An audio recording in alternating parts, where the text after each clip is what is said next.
اور بھارت نے یہ اعلان کیا ہے کہ اس نے آپریشن سندور کو جو ہے وہ ختم کر دیا ہے. آپ تو چونکہ جشن منا رہے ہیں, یہ خبر شاید اتنی زیادہ ہمارے میڈیا میں نہیں گزری ہے کہ 1 سال ہونے پہ جب ہم مارکہ حق کے جشن منا رہے ہیں, بھارت کہہ رہا ہے کہ India voluntarily put a halt to operation Sindoor on its own terms. یہ راج ناتھ سنگھ کا کوٹ ہے, انہوں نے فرمایا ہے وہاں پہ ایک ANI ان کی نیوز ایجنسی ہے, اس کے ایک پروگرام میں. تو یہ اتنی خاموشی سے اعلان کیوں ہے؟ اگر بھارت واقعی جیتا ہے تو کوئی جشن نہیں ہے, کوئی جلسہ نہیں ہے, کوئی پریس کانفرنس نہیں ہے, کوئی قوم سے خطاب نہیں ہے. تو یہ جو DGISPR نے کہا, میں سمجھتا ہوں کہ بالکل درست فرمایا انہوں نے کہ یہ بیانیہ جو بھارت نے بنایا تھا وہ اسی کے گرد, اسی کے اندر جو ہے وہ گھر گیا ہے, اور خاموشی سے اپنی ناکامی کو جو ہے وہ اب سمیٹا ہے اس نے. اور اب ایک ری تھنکنگ ہے کہ اب کیسے آگے جو ہے وہ بڑھنا ہے. تو 12 سال کا جو بیانیہ تھا وہ میرے حال میں اب بھارت نے سوچ لیا کہ ہمیں اس کو پیچھے رکھنا ہے اور آگے جانا ہے. اسی لیے وہ اس کنکلوژن پہ پہنچے ہیں کہ انہوں نے ایک شکست کو یا آپریشن سندور کو خاموشی سے ختم کیا. صحیح. اچھا, یہ جو ری تھنکنگ ہے یہ کیا صرف بھارت کے اندر ہے یا باہر جو بھارتی بستے ہیں وہ بھی کہیں نہ کہیں ان ساری چیزوں کے اوپر دوبارہ سے سوچ بچار کر رہے ہیں؟ یہ میں جاننا چاہوں گی. سفینہ خان صاحبہ, آپ سے, لندن میں آپ کا قیام رہتا ہے, بہت سارے بھارتی وہاں پر موجود ہیں, بہت ساری جو بڑی پوسٹ ہیں مختلف اداروں کے اندر وہاں موجود رہتے ہیں, اور اس سے پہلے یہ جو پچھلا 1 سال جو گزرا ہے اس سے پہلے ہم دیکھتے ہیں کہ وہ یہ سمجھا کرتے تھے کہ انہیں ہر طرح سے سبقت حاصل ہے پاکستانیوں کے اوپر. سفینہ صاحبہ, میں یہ ضرور چاہوں گی کہ آپ کچھ بتائیے, آپ نے کیا ایکسپیرینس کیا اس پورے سال کے اندر؟ بہت سارے پاکستانی تو ظاہر ہے آپ کی ملاقاتیں ہوتی ہیں, بہت سارے بھارتیوں سے بھی تو آپ ملتی ہیں, کوئی سوچ میں فرق آیا کہ یہ جو ہم نے کیا, جارحیت مسلط کرنے کی کوشش کی, یہ کس بری طرح سے ہمارے سامنے آئی؟ کچھ اس پہ بات ہوئی کبھی سفینہ صاحبہ؟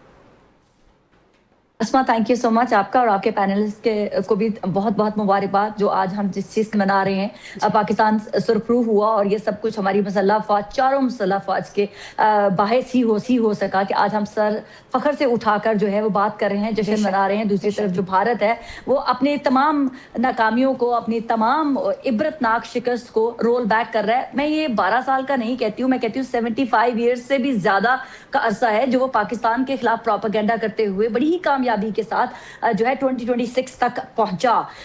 لیکن خدا نہ خواستہ اگر ایسے ہی ماضی کی طرح جیسے وہ پاکستان کے خلاف پروپیگنڈا کرتا تھا اور وہ بکتا تھا, لیکن اس دفعہ میں ایک چیز پوچھنا چاہتی ہوں کہ ہمارے بھارتی بہن بھائیوں کے جو پنڈت تھے شاید وہ بھی یہ پریڈکٹ نہیں کر پائے تھے کہ بھارت جو ہے وہ پاکستان کے ہاتھوں کس قدر شکست کھا سکتا ہے. اگر انہیں پتا ہوتا تو شاید وہ کوئی جادو ٹونا ضرور کرتے. یہ میں لائٹر موڈ میں کہہ رہی ہوں, لیکن قدرت نے ایک فیصلہ لکھا ہوا تھا کہ جو بھارت پچھلے 75 سالوں سے پاکستان کو بیک سپاٹ پہ ڈالنا چاہتا ہے اپنی بالی ووڈ کی موویز کے تھرو. دیکھیں, ہم اس چیز سے انکار نہیں کر سکتے آسما کہ انہوں نے بڑی ہی خوبصورتی کے ساتھ سکسیسفلی اپنا پروپیگنڈا بیچا ہے. اور ویسٹ نے, یورپ نے اور UAE, تمام ہر کوئی ایسا نہیں ہے ملک جس نے ان کا پروپیگنڈا بائی نہ کیا. ویری امپورٹنٹ, بالکل ایسا ہوا. بالکل, پاکستان کی بیڈ لک یہ رہی ہے کہ پاکستان آج بھی وہی کھڑا تھا جو 75 سالوں سے کھڑا ہے. ہمارا سچ وہی تھا, وہ سننے کے لیے تیار نہیں تھا, لیکن شاید اس کے لیے ہمیں وہ قیادت بھی چاہیے تھی جو سنا سکے, جو پوری پاور کے ساتھ اپنے آپ کو انفورس کر سکے, جو پریکٹیکلی طور پر جو ہے وہ اپنی طاقت کا مظاہرہ کر سکے. تو وہ اللہ تعالیٰ نے جن کے حصے میں لکھی تھی وہ اب آج ہم جو ہے اب ایک ایک بچہ پاکستانی جو ہے پوری دنیا اس شخص کو اکنالج کر رہی ہے. وہ ہمارے فیلڈ مارشل سید عاصم منیر اور ہمارے تمام جو سیاسی قیادت ہے انہوں نے مل کے پاکستان کو اس لحاظ تک پہنچایا کہ آج ہم بڑی خوبصورتی سے. ایک بات جو آپ نے پوچھی کہ اوورسیز پاکستان, میں وہاں پر رہتے ہوئے کیا محسوس کرتی ہوں, انڈین لابی اتنی اسٹرانگ ہے آسما کہ وہ اپنی خواتین کو یوز کرتے ہیں, اپنا ان کا میڈیا یوز ہوتا ہے, اس میں ان کی فلم انڈسٹری یوز ہوتی ہے, وہ ہر جگہ پہ وومن کارڈ کھیلتے ہیں کیونکہ وومن جو ہوتی ہیں وہ ایک سافٹ فیس ہوتی ہیں کسی بھی جگہ پر کسی بھی ریپرزینٹیٹیو کی, تو وہ انفلوئنس یوز کرتے تھے اور پھر پاکستان کے خلاف پروپیگنڈا کرتے تھے. اور بدقسمتی سے شاید آج سے پہلے ہماری نہ ہی حکومتوں کا نہ ہی ہماری عسکری قیادت کا یہ پیورٹیز رہی ہے کہ ہم نے کس طرح سے عسکری جو کیا ہے عسکری کے ساتھ ساتھ جو ہے وہ سفارتی محاذ کے اوپر بھی سکسیس حاصل کرنی ہے, جو کہ ان کا ویژن تھا ہماری عسکری قیادت کا, جو انہوں نے بھرپور طریقے سے اس کے اوپر امپلیمنٹ کیا. اور آج بھارت جو ہے وہ منہ چھپانے, آپ بالکل بجا فرما رہی ہیں, اور آپ نے بجا فرمایا کہ جو انہوں نے ایک بڑی مکاری کے ساتھ ایک سارا بیانیہ گڑھا تھا, وہ اس ساری جنگ میں شکست کے بعد کہیں ہمیں زمیں بوس ہوتا ہوا دکھائی دیا, اور نہ صرف